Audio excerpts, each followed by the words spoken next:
Tila nagsawsawa na nga ang lahat sa issue ng Carlos Yulo and Angelica Yulo issue. Inatay nga ang isa sa motivational speaker na si Rendon Labrador kung ano ba masasabi niya rito. Matagal-tagal bago magsalita itong si Rendon, pero hindi rin nakatiis at nagbigay din siya ng kanyang paliwanag hinggil sa nangyari nga pong issue between mother and son, Carlos Yulo and Angelica Yulo. Mula sa Facebook page, narito ang summary na ibinahagi ni Rendon. Isang patunay na kapag hindi ka sinuportahan ng mga magulang mo, iwan pamilya talaga. Kahit masakit, kailangan mong gawin para matupad mo ang mga pangarap mo. Ang mga magulang kasi natin madalas ay hindi nakikita ang mga potensyal natin. Kaya madalas sila pa mismo hihila sa iyo pababa. Kaya kung mahalaga sa iyo ang mga pangarap mo, tapangan mong iwan ang pamilya mo. Masakit na katotohanan ng buhay. Kapag nagtagumpay ka na, tsaka mo na lang sila balikan. Yun ay kung gusto mo pa silang balikan. Kahit gaano kasi kasama ang mga ginawa sa iyo, magulang mo pa rin yan. Anyway, hindi naman siguro ganun kasama ang ginawa ng magulang ni Carlos Yulo para talagang iwan niya na ito. Pero ayon nga sa kanya, ay nag-set na siya ng boundaries. Dahil ayaw nga tanggapin si Chloe.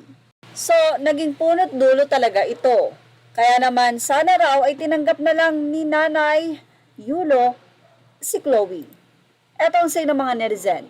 Mas masarap pa rin balikan ng magulang kung aalis ka ng okay ang relasyon nyo.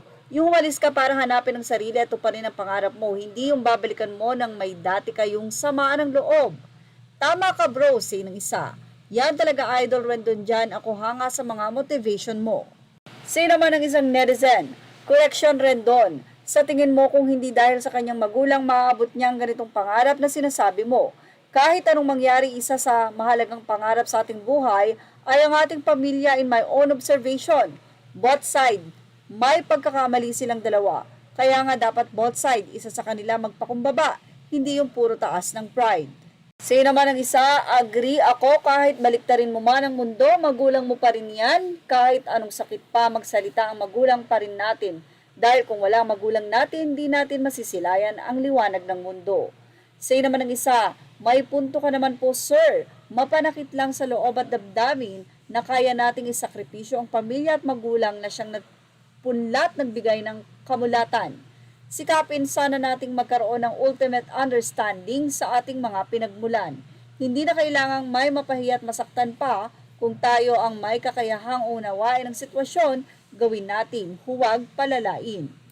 Say naman ng isang netizen, Chloe is Carlos support system. They were together at the right time. Competition yon, stressful. Sino yung moral support? Yun, naghihintay ng balato. Suportado siya ng kanyang mga magulang kaya nga siya napunta sa Japan. At dahil gusto ng magulang niyang makamtan ang gusto niya na hindi kaya ng mga magulang niya kung sila-sila lang. Mahal siya ng mga magulang niya kaya siya naging gold medalist. Ganyan ang ina, protective sa anak, lalo kung tingin ng ina, mapapanganib ang umaaligid sa kanya. At yan nga ang ating showbiz update. Thank you for watching. Images are all credit to the rightful owner.